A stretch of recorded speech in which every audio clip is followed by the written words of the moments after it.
ஜாஃப்ரின் வணக்கம். சட்டவிரோத பண பரிமாற்ற வழக்கில் அமலாக்கத்துறையால் கைதாகி சிறையில் அடைக்கப்பட்டிருக்கூடிய முன்னாள் அமைச்சர் செந்தில் பாலாஜி தொடர்ந்து அவருக்கு ஜாமீன் கோரி மனு தாக்கல் செய்து வருகிறார். அவருடைய வழக்கு விசாரணை என்பது நீதிமன்றத்தில் தொடர்ந்து ஒவ்வொரு கட்டங்களாக நடைபெற்று வருகிறது. இந்நிலையில்தான் அவருடைய ஆவணங்கள், அதாவது சட்டவிரோத பண பரிமாற்றம் மேற்கொண்டார், அதன் மூலமாக அவருக்கு கிடைக்கப்பெற்ற வருமானங்கள் உள்ளிட்ட ஆவணங்கள் அனைத்தும் நீதிமன்றத்தில் தாக்கல் செய்யப்பட்டு அதில் தவறுகள் நடைபெற்றிருப்பதாகவும் சட்டவிரோதமாக அவர் முறைகேடு செய்யப்பட்டது என்பதும் அதனால் அவருக்கு பண ஆதாயம் கிடைக்கப்பட்டது உள்ளிட்ட ஆவணங்கள் நீதிமன்றத்தில் தாக்கல் செய்யப்பட்டது.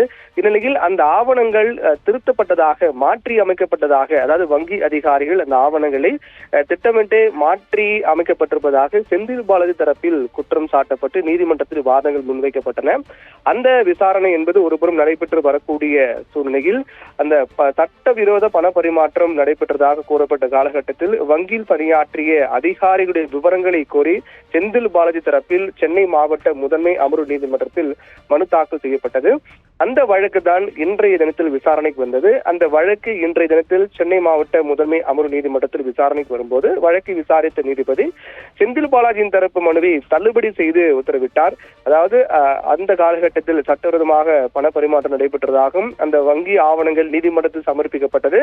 அந்த வங்கி ஆவணங்களை தயார் செய்த காலகட்டத்தில் பணியாற்றிய அதிகாரிகளுடைய ஆவணங்கள் கோரி, அவங்களுடைய தகவல்கள் அடங்கிய ஆவணங்களை கோரி செந்தில் பாலாஜி தரப்பில் நீதிமன்றத்தில் மனு தாக்கல் செய்யப்பட்டது.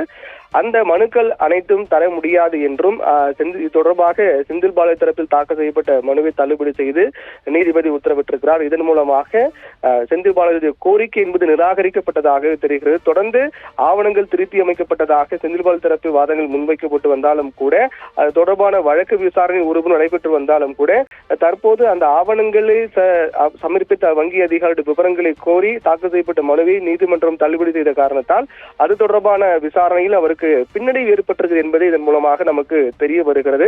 ஏற்கனவே அவர் தொடர்ந்து ஜாமீன் கோரி சென்னை மாவட்ட முதன்மை அமர்வு நீதிமன்றம், சென்னை உயர்நீதிமன்றம், அதற்கு பிறகு உச்சநீதிமன்றம் சென்று மீண்டும் உச்சநீதிமன்றம் அறிவுறுத்தலை அடுத்து மீண்டும் சென்னை மாவட்ட முதன்மை அமர்வு நீதிமன்றம் வந்து தொடர்ச்சியாக ஒவ்வொரு கட்டங்களாக ஜாமீன் கோரி அவர் தரப்பில் மனு தாக்கல் செய்யப்பட்டு வருகின்றது. அவருடைய உடல்நிலை கருத்தில் கொண்டு ஜாமீன் வழங்க வேண்டும் என்று மனு தாக்கல் செய்யப்பட்டு வரக்கூடிய நிலையில் அவருடைய ஜாமீன் கோரிக்கை என்பது தொடர்ச்சியாக நிராகரிக்கப்பட்டு வரக்கூடிய சூழ்நிலையில் இந்த வழக்கு என்பது திட்டமிட்டே போடப்பட்ட வழக்கு என்றும் அதில் பல்வேறு தவறான தகவல் இடம்பெற்றிருப்பதாகவும் அது தொடர்பாக ஆவணங்களை தங்களுக்கு வழங்க வேண்டும், வங்கியின் தரப்பில் கொடுக்கப்பட்ட அந்த ஆவணங்கள் தங்களுக்கு வழங்க வேண்டும் என்று செந்தில் பாலாஜி தரப்பில் கோரியது.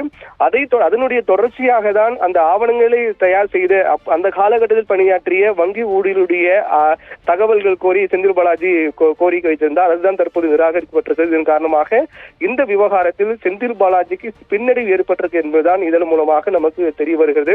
கிட்டத்தட்ட செந்தில் பாலாஜி அமலாக்கத்துறை அவர் மீது நடவடிக்கை எடுத்து இன்றோடு ஓராண்டு நிறைவடைகிறது, ஓராண்டு முடிகிறது.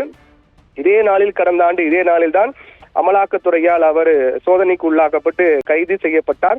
அப்போது அவருக்கு உடல்நல குறைவு ஏற்பட்டு, நெஞ்சுவலி ஏற்பட்டு அவர் முதலில் அரசு மருத்துவமனையில் அனுமதிக்கப்பட்டார். அதற்கு பிறகு தனியார் மருத்துவமனையில் அனுமதிக்கப்பட்டார்.